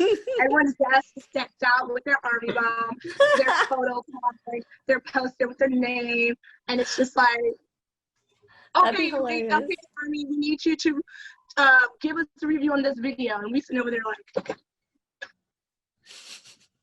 I was like, well, that's what we already do. Now we're just getting paid to do it. So I noticed that Jimin, he had blue hair, he's had blue hair this many times. Can we try? You know, like we would know all the details without them training us. But hopefully they give us that opportunity. I think For sure. thanks for this though, because they from way back when he's been like, you should get a job in our company, you should get this, you should work for our company and Weavers all the time, and you're like, thanks Tay, it's happening now. I mean, maybe if you want to hang out after, we can't. No, No, it has to be professional. it's okay. I'm paid to work in the company. I'll be happy. Yes, I right. don't even have to meet them. Just to know that I work in Pickup. Like, Yes. I mean, if you guys had the opportunity, you were presented that situation, would you want to meet the guys, or how would you want to meet them? I mean, I've always because I have thought of what's that called, visualize. I love to visualize things, like meditate, visualize. I have a vision board, so I did kind of run scenarios through my head as to what I would do if I did meet them, which I already did, and I screwed that up big time. I don't know if you guys know that story. Ooh, do tell. Oh, okay. Well, I'll go through it. Jose's laughing already. Jose's laughing already. So this was the AMAs. Oh, It was either. Wait, was it AM? Oh my God, I'm blanking out. So I am a seat filler. So I'm those people in the front in the crowd, right? Yeah. Yeah, and so before the show even started, you know, everyone's doing their own thing. I think Jungkook at that time was getting his snacks. So the boys at that time were sitting in the front, and I think Jin went to go to the bathroom or something like that. So in order for us to go use the bathroom or get water before the show, because we're in the front, those people standing, we have to go past them and then go drink water or whatever. And so on my way there, I was with my boyfriend, and he's like, let's go get water. So we crossed them, and of course, you know, like I didn't want to really look at them, but I, you know, side eye, like, you know, because a couple of members were still there. And when we went across, we saw RM and Jackson talking in the corner, and my boyfriend loves Jackson, and so he was all like, you know what, I'm gonna ask him for a handshake. And then knowing me, I'm like, no, don't, you know, like I'm scared and everything. Like, you're gonna get tackled. Your boyfriend is dope. Yes. And so when we went to go drink water, we came back. He's like, no, I'm gonna do it. So it's funny because when he first approached them, you know, like Jackson and RM like looked at him, and he's a guy, so they're all down. And he's like, Jackson, can I please get a handshake, right? And so he's shaking Jackson's hand. I look over to RM. I'm like, y'all know how Namjoon is with his handshakes, right? People they're ignoring his handshakes. He always misses the opportunity. So in my head, I'm like, please give RM a handshake. He was literally looking at my boyfriend like waiting for his turn. That's what he looked like. And so of course, good thing my boyfriend turned over and like shook his hand as well, like both hands like that. So he shook the president's hand. And I think that and that gave me courage to somewhat approach the boys, but not come off like crazy. And so the person, it was Suga, V, Jimin, and J-Hope. J-Hope was at the end. Oh, the first trio. Yeah, so at first I made eye contact with Suga, and Lord, he has beautiful eyes. Just saying. But he was kind of scary. Because I made eye contact with him, and you know how he like just looks. And so then I looked over at J-Hope at the end, and he was smiling, like he was like grinning. And I think that gave me like courage to be like, oh, maybe I should go say hi to them. Everything, all this was happening as we were walking. It's crazy how fast your mind thinks. Right? And all of a sudden I see like V stand up, right? And the first thing I think that's when I blanked out, because I knew I had to do something. The first thing that came out of my mouth was, I put my thumbs up and I was like, Overwatch? And I'm like, I wasn't sure. I said it again. I'm like, Overwatch? And my boyfriend said he saw from behind. Jimin started laughing. But at this time, I don't know what was happening already, because everything was just, I was gone. And all of a sudden, I was like right in front of V. I'm like, Lord, he's tall, because I'm short. I'm like 5'4". He's tall. Yeah, he's like 5'10". So He's just there. Oh, he's, So he's only that much. Okay. I'm short. I'm short. So I look over, and in my head, I'm like, girl, you have to do something. Not just say Overwatch because you look crazy. So I was about to go for a handshake, and at first I was like, nah, it's not gonna happen. But then I saw him put his hand out. Like I think he saw me trying to go for that handshake. So I was able to give his hand a shake, you know. It was kind of weird hand. He has a big hand and I have a small hand. So it's kind of like a little baby like holding little hand like that. That's what it looked. It was soft. Okay. Oh.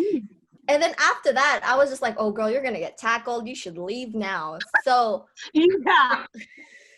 So I was like, it was nice to meet you. And then I just dipped because I felt so bad because I didn't get to say hi to J-Hope, to Jimin, to Sugar. Like I just shook V's hand and dipped. That was so messed up.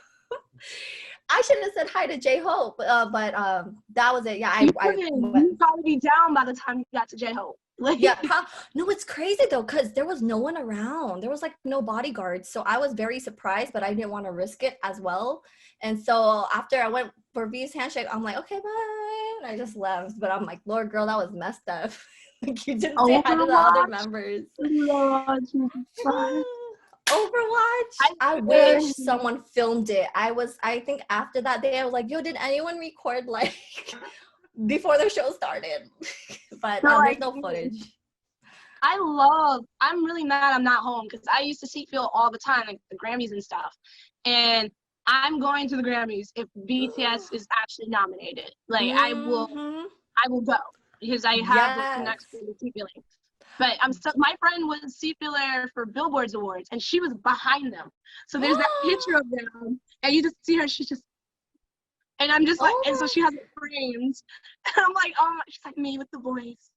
Oh my gosh, that's the selfie you'll get, or the picture you'll get with the voice. Oh, that's so awesome.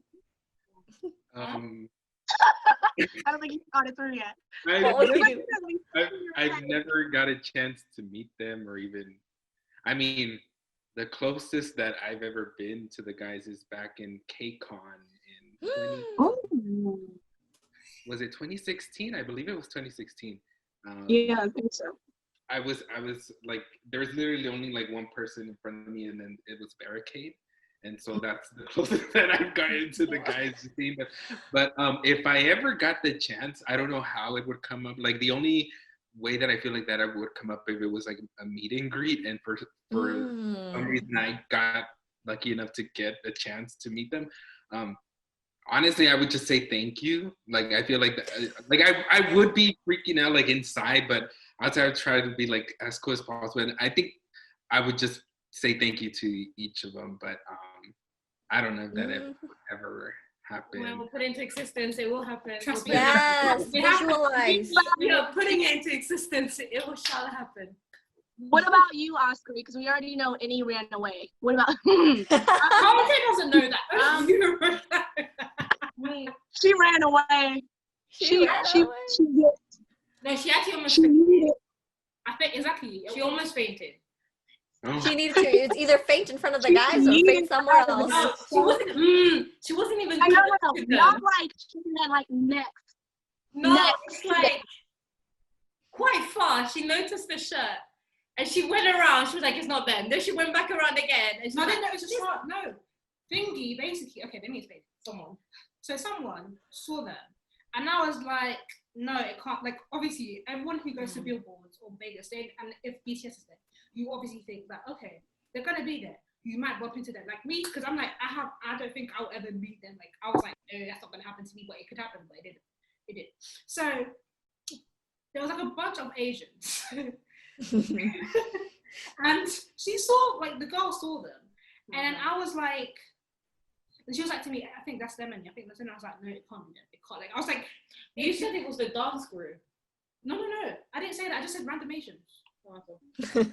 So like I was like, no, it can't be them. It can't be them. So then I tried to get close. Like I couldn't, because at the same time, like if it is actually them, I don't think I want to be in that circle vicinity. Yeah. Vicinity. So then I was like, so then obviously when I was walking closer, their backs were facing, and all I could see is the bodyguards, literally the bodyguards. And I saw like a little bit of like little people in front, and I was like, okay, it's normal Asian people. So I went back to my friend. I was like, it's normal Asian people, and she's like, okay, cool. So then after that, they were talking about, you know, going to because there's like a billboard, a Chinese billboard, as I said in the podcast. Like, it's like a Chinese billboard that, you know, Chinese army's made. So they're like, they want to go see it. So then for some reason, for no absolute reason, I have this spurge of energy. And I'm just walking really, really, really fast for no apparent reason. No idea, it just happened. Like, I just started walking really fast. So I thought they were because I thought, like, I didn't know they were walking slow.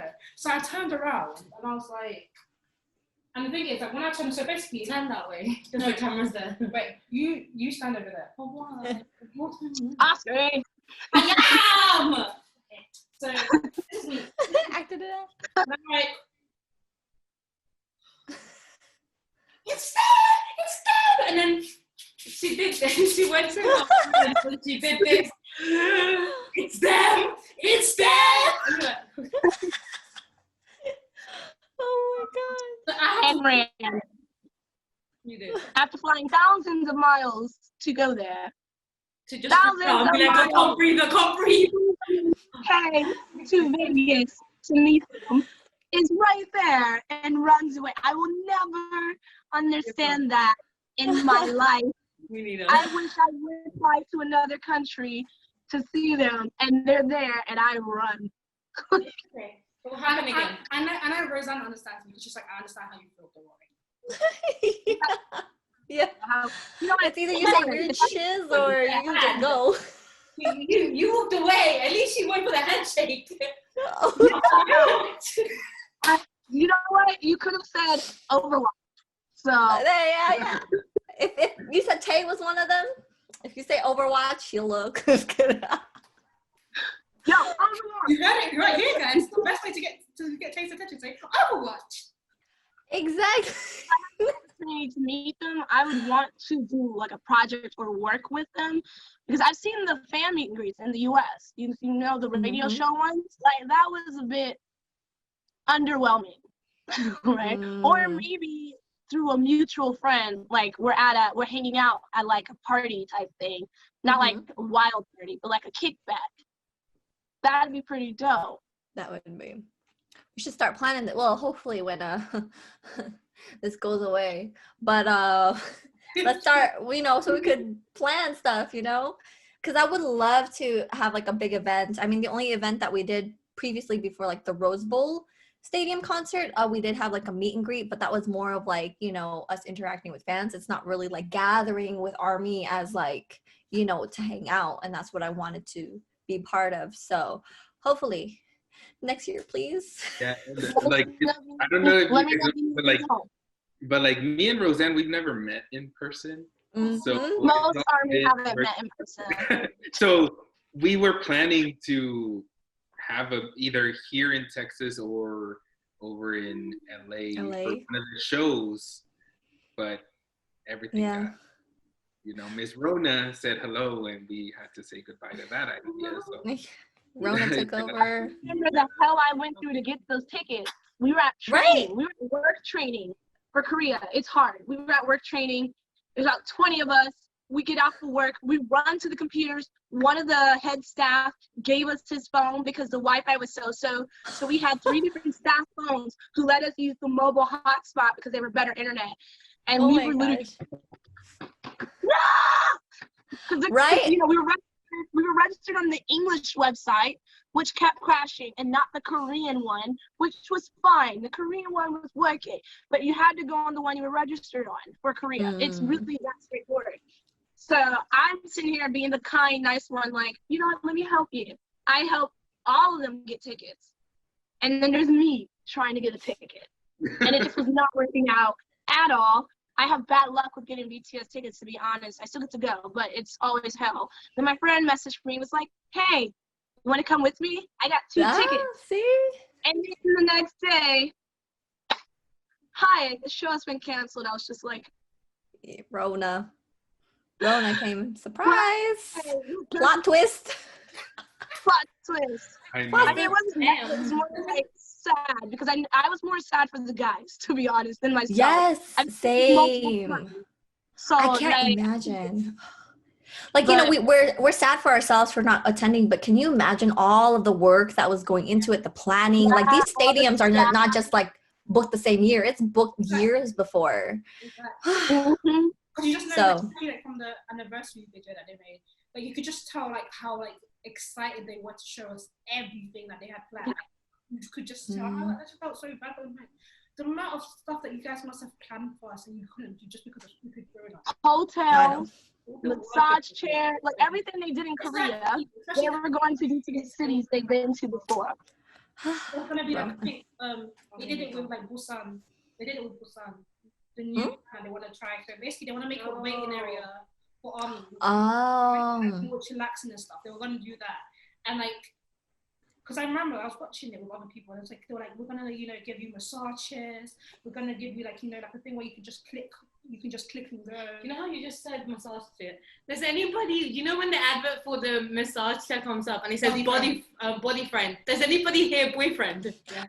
Boyfriend. And the first time that's what I read. I was like boyfriend, but then I was yeah, I was like, I get it though. They were trying to make it sound like boyfriend. Like, I get it, body friend. Okay. No, that wasn't the first thing I thought. But I was like, why is that the name? Like, body friend. I heard boyfriend. The first time I was like boyfriend. I was like, when you see it, your brain just goes remove the D and just say boyfriend. Yeah, right. They were probably trying to go for that for yeah, body friend. But yeah, because like you guys stated that, you know, you didn't met each other in person, and I think that's a lot of ARMY, right? Like you feel like you have like this closest friend that you've known for since you've been a fan of BTS, and y'all never met in person. Yeah. Me and Jose will eventually meet. For sure. I'm looking forward to it. I feel like, you know, right now it might be a blessing in disguise. Unfortunately, it's sad that a lot of people are, you know, passing away from all this, but hopefully, I'm just trying to stay positive. I'm trying to look for the positive and the negative. I think that's what I'm trying to do. So maybe this will has helped us grow and also appreciate things. So when we are finally all reunited, like, we're gonna all be bawling our eyes out. united and it feels. I don't cry at the shows. Is that weird? Oh no, girl, don't worry. I never cried in any of their concerts, but until the last Rose Bowl concert that I attended. Maybe my body knew I wouldn't be able to see them this year. I'm just but I'm the weirdo that's like breaking down the dance moves, doing the choreography. That's more me. Like you're in the back dancing. And the crying. I'm the filming one. She's a filmer. She fakes. She fakes, she cries, she dances. Wait, bear in mind, I'm holding my phone like this. Next thing I know is Annie's hand just gone like this, and I'm like, okay, bye. Bye, let's let her It was army time. No, it wasn't army time. That wasn't army time. It was army time. It was just as Microcosmos was, because that's the only thing. Because you did. No, it was the forever one. No, I didn't play it. I was crying. There's a video, and my phone shifted with your hand. Find it there. Okay, she has receipts. She has receipts. I remember the Tay one. Where Tay did. If there's no receipts, it didn't happen. That is Army code number 6.2. I'll find it and I'll put it in the video. That's So for the singularity, because it was a bet, and singularity sounds very sultry and stuff. So yeah. I thought it was appropriate. and then he opened his eyes, and then my body just went. Now, I was just like, excuse me, sir, why is there a bed on the stage? Do you know how old some of your fans are, young man? No, he just woke up in the morning. You know, that's how he looks like. He woke up flawless. A tilted bed right on the stage. Yeah, that's normal. That's hilarious. So what was you guys like? What was your first ever BTS concert? And how was it? My first ever BTS concert was Wings. Because that was when I moved from Alaska to Vegas, and trying to watch concerts when you live in Alaska is like impossible. It's just so expensive to travel. But since I lived in Vegas at that time, it was easier for me to go to LA. So Wings was my first concert. So and for me, if KCON counts, but I don't know if it does. Yeah. That's the first time that I saw them live, and then Wings for me as well in Newark is when that was the first concert that I went to, and it was amazing. I didn't get to go to Wings. Oh yeah, that's right. You guys Wings. I was in the Netherlands.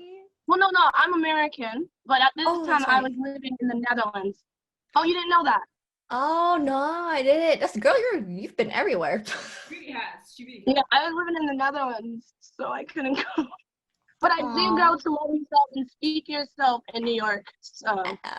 And you guys went Wembley. The Wembley one, that's like the most iconic one. So it's kind of like, I'm glad you guys were able to attend there. Step it up. That's why we planned all those things, because I was like, they're not going to come to Wembley and not let it be legendary on the outskirts. We needed everybody to know. BTS, yeah, they're playing Wembley. What is your artist doing? Oh, girl. Wembley was the weeks leading up to that was stressful. No, but when we got to Wembley, it was amazing.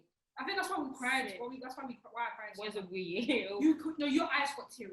Like, That doesn't mean crying. You cried. It's well. I was too tired to cry. I was too tired. We had the cafe, we had the karaoke, we had the bus tour, we had the luncheon, we took people to the pop-up, we had the team dinner, and like we rented out a whole downstairs space to have a huge team dinner. And then we had the banners as well. Like, I had no time to cry. Han, I was, do you know on the second day, it was my 9-year-old cousin's first Holy Communion. Oh yeah. So at 8 a.m., I have to go dressed up doing the 8 thingy until like 4 p.m. And then I'm like, okay, cool, now it's BTS time. Had to go to the hotel, get changed, then go to the concert. I was like, okay, time for sleep. At the end, I was like, sleepy time. I would do it again. Yes, I would absolutely. Wembley was just. I will say though, at Wembley, the staff were a little weird. Like, they didn't. The following weekend, I went to go see Spice Girls. Don't ask me why I decided to go to a concert right after another one, but they treated them with more respect because the fans were older, and they had better setup for when people were exiting. While for ARMY, it was kind of like treated as rabid fangirls. But the people I met at Wembley when I went to go see Spice Girls, they saw I had like some of my BTS stuff still on, and they're like, we didn't expect the fans to be as well behaved as you guys were, and that show was really cool. And I was like, well, thanks, but we never gave you the reason to feel that way. You know what I mean? Yeah. Other than the fact that the media is still portraying us that way. I mean, we still get articles and stuff saying. We just need to take over the media. We need to go in there, hack the system. I'm just kidding. Hack this. We got hackers in the army too, you know, like. Yeah, we can probably do it. Reveal our secret. I'm sure we got hackers. I think my for us was weird because we had the bad experience with the O2. Oh, yeah. The O2, like fans were fainting at the front and they had to be carried out, kind of thing. And then there was construction work going on. Yeah. As well, because I remember I got like a milkshake from Five Guys. Yeah, Five Guys. The The shaving, the cement was going into like the ice, into like the milkshake, so I could taste cement as well as the milkshake. I think that same day, because I went to I had 3 tickets for day. Was it day one? Yeah, I had 3 tickets for day two. No, day one was day one. Standing. Yeah, standing was Day one. I paid for that one. Day Yeah. one. No, standing wasn't day one. Standing was day one. No. Because I had VIP a box day one, and then day 2 I was with you. Because that's when my army bomb went red. No, I paid day 2 for standing.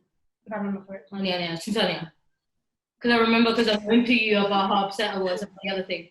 When was day one? I remember. Because remember, I wore. Whichever, we went to both. So I was ready to give up because I love BTS, but I was ready to give up that day and go back and go home because the line was so long and the whole energy. Like, I think, was there like a blackout? There was a blackout one point somewhere. They put them into like, you know, in like concert halls and stadiums and stuff like that, there's always that area where it's just concrete and there's nothing there where you normally walk. They put so many fans packed there. They wouldn't let them leave food or anything. They were like, no, you're staying here. If you leave, you lose your place in line. And people were like, okay, cool, but I want to speak to a manager. And then they're still waiting for the manager because the manager didn't go. Some of the guards also push people. That is messed up. That's like, that day. I'm pretty sure what they did at O2 broke U.S. laws because the way that the fans were packed in there, like we have a capacity for how many people were on the floor. O2 did not follow that capacity. Mm-hmm. There was like 2 times the amount of people that were supposed to be on that floor that was on that floor, and that's why everyone was passing out before the show and during. They didn't know that BTS was this popular, and I was like, really? Did you not see? It doesn't matter. You should have a limit to how many seats. Right. They should have like had it planned out well. We had where the adverts are usually in a stadium, like the advert area, like advertisements. Yeah. It's just, yeah. So we had the booth. I had the booth on top. So when the doors opened for them, it was like a flood of people, and then the people at the front were like pushing each other to see who was going to be at the front. O2 was a mess. That's why we find Wembley so much more special because we had seats. Everybody had designated areas. You could go and come back and get food. Yeah, more comfortable. And we had Young Forever. I can't forget that golden nugget. What do you wish BTS would do or ARMY would do different in the future? In the future? That's a nice question. I felt like that's actually kind of hard. I mean, I just want us to continue being who we are. Although I do want Big Hit to finally finish the storyline and we move up to the, just kidding. Actually, low key, I do want the story to keep going. But other than that, I think just to continue to be who we are, to grow together, be more authentic. Although I do want to see I don't think they would expose their children in the future to the limelight. I mean, but that's something cute to see. I mean, I would love that as a Western. The feet things. Yeah, the feet things. Yeah, they already showed us that, so I guess we're gonna see them juice babies. To piggyback off Rosan, just continue to keep going. I feel like we're going in a good direction. Seeing it, I know it's not all about numbers, but seeing how the fandom has grown since on to now and seeing that in numbers, it's amazing. And I think I would like to see Jin in some acting. Yes. I think they can do it. They already are actors when they're right. They're practicing too. Yeah, so it's they have the ability. So I don't know. I don't know if their schedule will now. Because I feel like they're. Isn't Jin casted in something already? That's supposed to be coming out. Not that I know of. I think there was a rumor about it in Korea. I just remember hearing a lot about it in Korea. I don't know how far it got out there, but it was going wild here, and I was just like, "Oh, that would be amazing." Because that's what he was trying to work for. Jin was rumored to be in. No, it's a new drama. It's a new drama that's supposed to hasn't come out yet, and it's floating in the air. His name with a couple people. I've seen the little could happen, unconfirmed. Unconfirmed. I don't know. I didn't know anything about that. Not confirmed, so it's not happening yet. Next thing we know, Big Hit hits us with a Jin drama, and you're like, I'm ready. Actually, that's one thing I miss about being in Korea, because you would hear and see things there that doesn't even make it past it, or U.S. armies would have never heard of. So I miss being in Korea for that stuff, because people like to talk there in Korea. Everything. I be finding out so many different things. That's why I found out about Big Hit going public. I was like, bet. Okay. And then they even said in the article, a lot of armies are waiting for it. And I'm like, yes, I am one of them. Yes. It was so wonderful speaking to both of you. Yeah. Thank you for coming, and can you let the viewers know where they can find you in case they don't know about you? Oh, that's right. I'll go ahead and introduce a Twitter. Our Twitter is Interlude Army PD. Interlude Army PD. Yeah. And Jose, you could introduce our podcast. Oh, yeah. So we're on all podcast platforms. Himalaya is where we interact the most because we have our community there as well. It's free to download, free to follow. We're doing a giveaway. Once we hit 5,000 followers on Himalaya, we'll be giving away every single BTS album to one of you. But we're on Spotify, Apple Podcasts, Google Podcasts, all of the platforms. But we also have Instagram, Interlude Army PD. It's the same as Twitter. And personally, my YouTube is Jose Ochoa TV. My Twitter is at the Jose8A. I do have Instagram, but I'm not even gonna share it because I'm not that active at all on there. But what about you, Rosan? Share your. My YouTube is X Celeste. Oh, I'm just kidding. Like, and then my Twitter is xceleste__. I don't even know how many underscores I have because someone took XLS. And then my Instagram, I'm not as active, but I do try to post there often. And it's like just me related. It's XX_Rosan, which is ROSAN. Yes. Perfect. It was my first time meeting Celeste. Jose, I knew about you because of the video of like the army, the one army within the fake army, whatever video. Yeah. Yeah. I was like, I love that guy. I love Jubilee. it. I was like, he's the army. He's the army. So Yes. like speak to you because I remember that episode and I was like, I wish I was there. Well, I don't know if you saw my video, but I did an explanation. The crazy thing there is one of the actual girl that's not the BTS fan. She was not supposed to be there.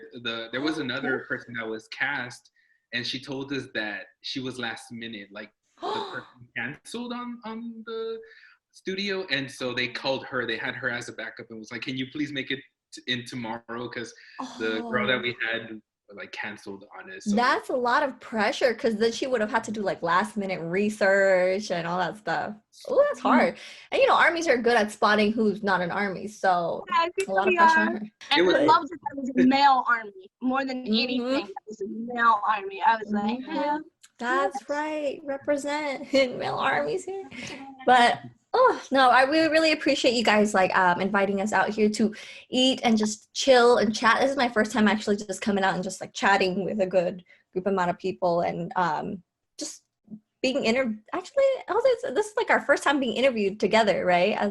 Yeah. So this was fun. Yeah, thank you so much because it felt comfortable for me. Like I know it was an interview, but it didn't feel like it. Feeling right? Like a conversation. That's the best feeling. Thank you guys so much. I had a lot of fun doing this. So maybe next time again, right? And I look forward to seeing more of what you guys do. So. Yes. Thank you guys. Thank you.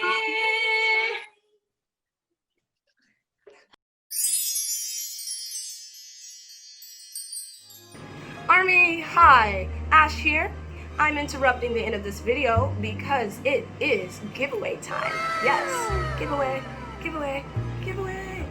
Anyways, we are giving away this lovely graphic novel of You Never Walk Alone. Ooh, wow, look at it, yes. I will give you the expression that it is in Korean because I bought it at the Korean bookstore, Kyoutubers Books. But it's great practice for those of you learning the language.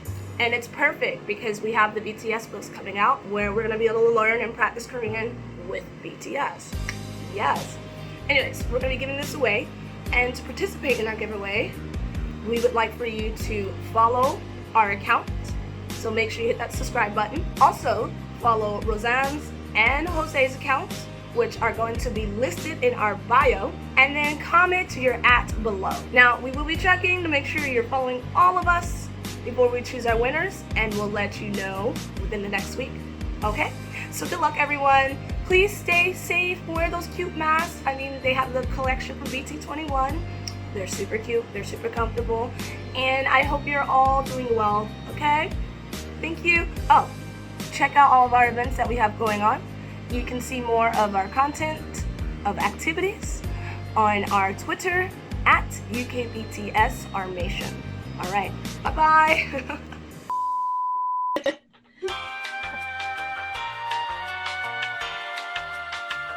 We currently have two special guests, Rosan and Rosan.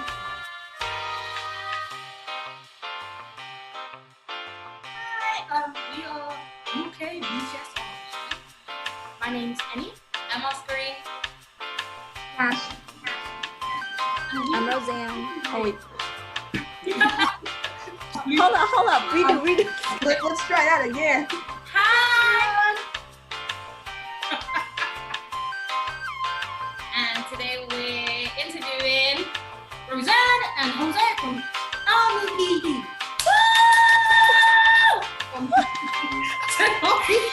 Hi everyone! We're from UKBTSARMY. I'm Oscar. I'm Annie. Wait, let's do that again. It's so hot, Army, because of you. Hi, we are you. And today we're interviewing Rosan and Roxanne.